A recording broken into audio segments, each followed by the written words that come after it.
Bismillahirrahmanirrahim.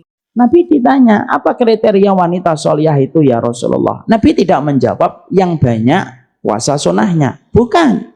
Nabi tidak menjawab yang banyak sholat sunnahnya. Tidak. Nabi tidak menjawab yang banyak sedekahnya. Tidak. Tapi Nabi menjawabnya apa? Kriteria wanita solihah itu Nabi menjawab, kalau kamu memandangnya maka wajahnya itu menyenangkan. Masya Allah ya, kesolihan ternyata ukurannya kepada wajah, bukan kepada ruku, bukan kepada sujud, bukan kepada kosongnya lambung, bukan kepada perut, bukan kepada sholat tahajud. Tapi pertama kali yang disebutkan Nabi, ketika Nabi itu menyebutkan kriteria wanita solihah itu dikembalikan kepada wajah. Berarti apa?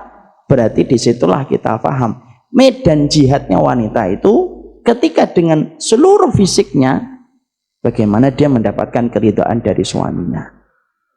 Makanya Masya Allah, ini renungan saja. Makanya kalau ada seorang wanita kok banyak banget permasalahannya, maka simpel, perhatikan bagaimana hubungan dia dengan suaminya. Kalau laki-laki Bu kok banyak masalah hidupnya, kalau ada laki-laki kok banyak masalah hidupnya, tanya saja bagaimana hubungan dia dengan suaminya, hubungan dia dengan orang tuanya. Kalau ada suami kita ngomong masalah di kantor ini tidak selesai-selesai, tanya sama suaminya, kapan kamu terakhir nelpon ibu? Bagaimana posisimu di hati ibumu? Bagaimana posisimu di hati bapakmu? Karena rapinya hubungan kamu dengan orang tuamu itu menjadikan hidupmu pun akan dirapikan oleh Allah. Itu laki-laki.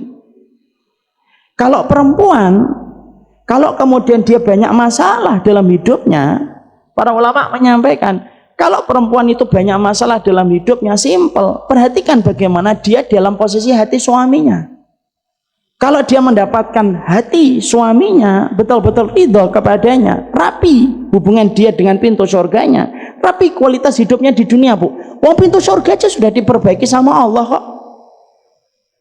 Ibu kalau sudah memperbaiki pintu tengahnya surga yaitu bersama suami, dunia ini diselesaikan sama Allah. Kenapa? Surga yang tinggi aja sudah selesai, apalagi cuma urusan dunia. Tapi kalau ibu sama pintu surganya tidak selesai, tidak rapi, gimana kehidupan dunia itu akan rapi? Wah, akhiratnya aja belum tentu rapi. Makanya saya pernah mendengar ada seorang syekh nanya kepada seorang, ditanya oleh seorang penanya, oleh koresponden, Syekh, anak punya dua anak, yang satu anak saya susah, dan betul-betul saya ketika mendidiknya sulit banget. Yang kedua, saya mendidiknya gampang. Perhatikan jawabnya sang syekh Bu. Syekhnya lalu berkata, boleh saya tanya pribadi? Boleh syekh, boleh wahai guru. Syekh itu guru besar. Boleh wahai guru besar kami. Bagaimana kondisi kamu dengan suamimu ketika kamu baru memiliki anak yang pertama? Jujur.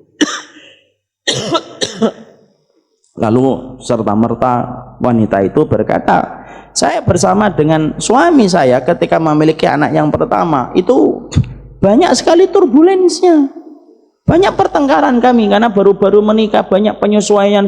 Saya akhirnya membuat marah suami, suami membuat saya marah, terus bertengkar terus.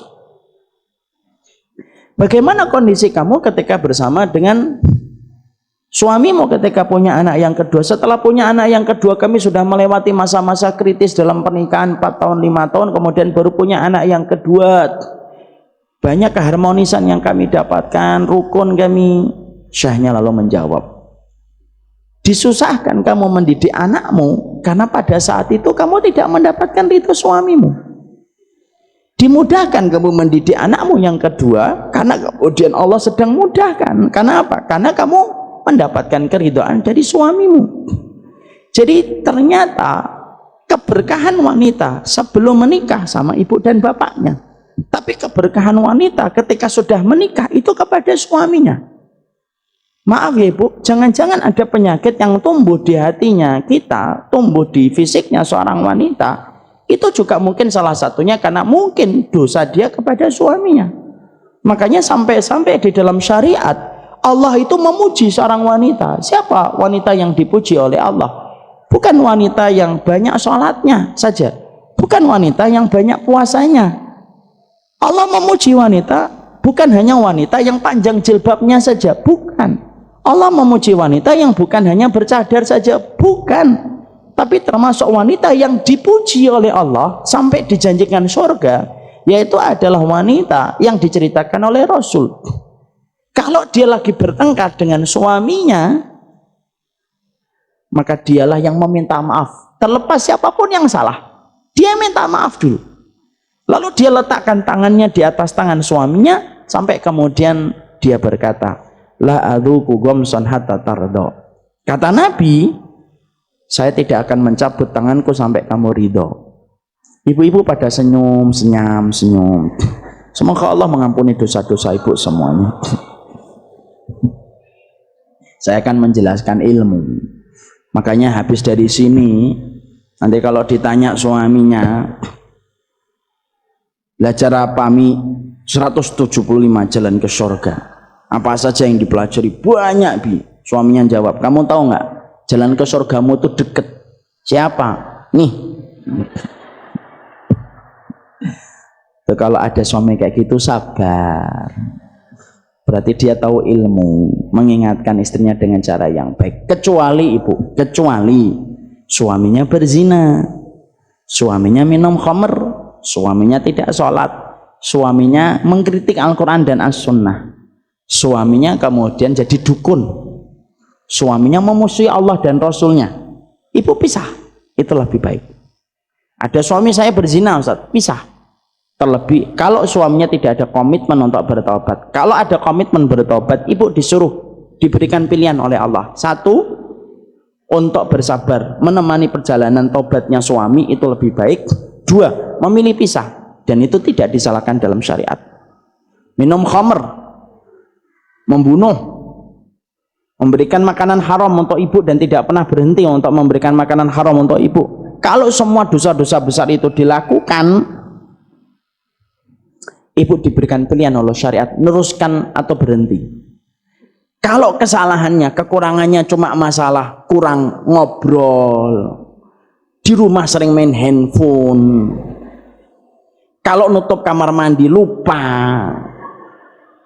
kalau ada kecoa ndak mau ngejer, itu sabarnya perempuan dan ujiannya di situ.